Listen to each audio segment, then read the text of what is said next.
Hello, welcome to Old Nerd Reads Indie Comics. This is episode 5. This time I read Troll Lords. I read the first 3 issues of the original series. There's been a lot of Troll Lords series published by a lot of different companies over the years. But this is the first one. This is the one that kicked it off.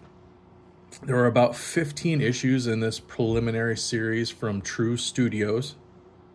Very underground, very small publisher, just getting started at the time. This is not the first issue. This is a reprint.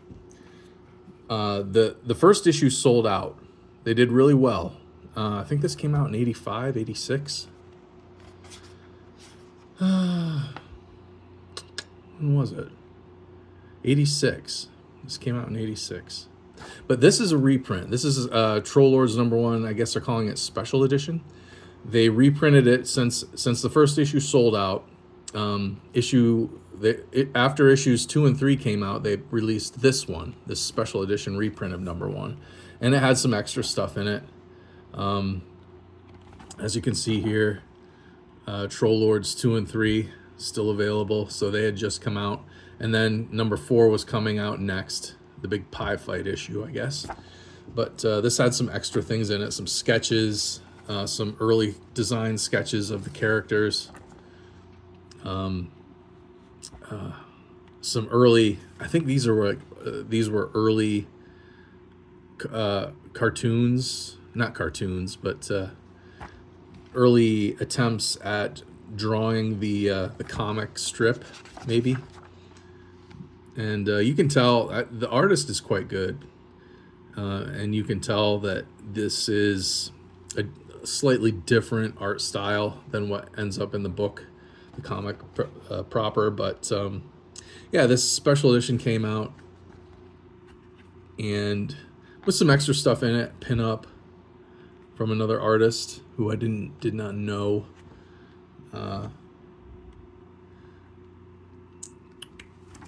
Here's a write-up by Len Strazewski, and I know the name, but I can't remember who he is. But this is excellent artwork. The last Old Nerd Reads Indie Comics, I read Black Moon, and the artwork in there was okay, but it wasn't great. The story was okay, but it wasn't great.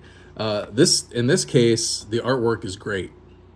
This artwork is really good, and the story is pretty good. It's not bad at all by any means. I don't know. I can't really describe it other than it's pretty good. I think they're just starting out and just getting their feet under them as far as cartooning and storytelling goes. But the artwork's fantastic. This is during the indie boom after Teenage Mutant Ninja Turtles came out and kicked the door open on indie comics, on that market. A lot of people jumped into that gap and started putting comics out like the last episode I did with Black Moon. This is kind of the same case. They all came out around the same time in the mid 80s, and it's funny that a lot of them even reference Teenage Mutant Ninja Turtles or do some kind of comic of their own of Teenage Mutant Ninja Turtles. So the Turtles were a huge influence. I don't remember it because I lived out in the country. I didn't live anywhere near a comic book store.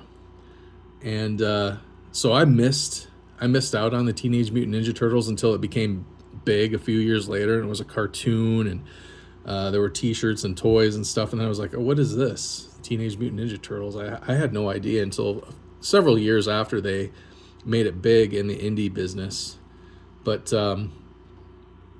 this is just a fun story. These three trolls, they live under a bridge in a cave, and a flood wipes them out, kills them, sends them to Death's door, and they trick Death. Death's on the phone with his boss or whatever, and they sneak out, and they they go back to their cave. They somehow have, since they died, and have gone to the Death Realm. They've got these powers, so they can just kind of wish themselves to wherever they want, like teleporting. And they teleport themselves back to their cave. And meanwhile, And this is where, see, this gives me Strangers in Paradise vibes. If anybody out there reads Strangers in Paradise, I read it years ago, a black and white indie. So it's kind of like the same kind of deal as Teenage Mutant Ninja Turtles as well, I guess. It's it's the group of creatures that are the main characters, but a main side character ends up being a lovely young lady. And in this case, this is why it gives me Strangers in Paradise vibes, is she's going to kill herself. She's going to jump off this bridge and kill herself because her boyfriend cheated on her or doesn't love her back or whatever. And so the Troll Lords, of course, save her. Well, she actually saves herself. She jumps in the water, and as she's sinking to the bottom, she has second thoughts about, look at this is great. This is great layout. Like for an indie comic, first issue, like these guys did a really good job. But she basically, as she's drifting to the bottom of the river, she can't do it. And so she swims back to the surface. But she's weak.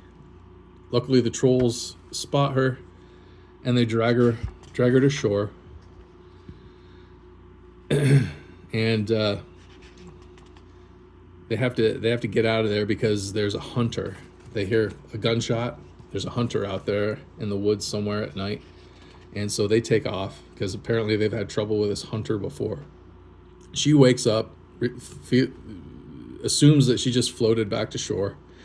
And then we go to the hunters. And they're drunk, of course. Drunk redneck hunters. Trope in all media. They're, of course, poaching, illegally hunting, and the trolls scare them off. And we find what the hunters had cornered. It was a fawn. So the trolls rescued the fawn. The fawn loves them, runs off. But Death shows up. He's there to collect them because they're supposed to be dead, and he wants them. And that's where the first issue ends. And let's see. So the first 3 issues are the first story arc of Troll Lords series. And it's about this girl that they rescue who wants to commit suicide. And they end up going to her house. And she's trying to poison herself with pills. And they stop her from doing that. And all the while, the death characters after them. And finally the girl does actually end up dead and ends up in Death's dimension, and they have to go and save her from Death.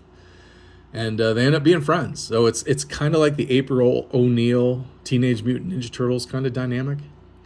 Only with these guys, it's 3 trolls, and they're all like basically the 3 Stooges. You've got Larry, Curly, and Moe, and I think their names are Harry, Jerry, and Larry are their names. So it's kind of like they're always doing the slapstick 3 Stooges type humor in these. And, it's kind of hit or miss. Sometimes it's kind of funny, sometimes it isn't. But overall, it's a great story. I think I'd like to get the rest of these. Several different publishers have published Troll Lords over the years. Like the initial run through True Studios was 15 issues. I think they had a 4-issue series at Comico. And a couple, Apple Comics published a couple. Like over the years, throughout the rest of the 80s and into the 90s, several different studios published Troll Lord comics. I'd like to pick some of them up. These ones are kind of expensive, in good shape. But some of the subsequent series from other publishers are pretty cheap. But these are ones that you find when you go to the comic convention and you're digging through the long boxes. You find these in the dollar bins. So you can put together a run of these probably pretty inexpensively, or probably find an entire run of it on eBay someplace if you wanted. So I think this is pretty good. I'd like to read more of it. This is all that I have. I don't have any more Troll Lords comics other than 1, 2, 3. But I would like to see where it goes next for sure. But anyway, if anyone has any interesting information on the Troll Lords, please comment with it down below. stick around for more videos. I'm reading my Marvel comic collection in order, so I'm doing a series on that on this channel. Watch for that as I read my entire Marvel comic collection in publishing date order. Otherwise, I'll review movies or read old indie comics or whatever comic I have in my collection that I have at the time. I do some movies, DVDs, Blu-rays, that kind of thing. I'll talk about that stuff. But yeah, stick around for more of the same. Like, share, and subscribe. Thank you for watching. I'll see you next time.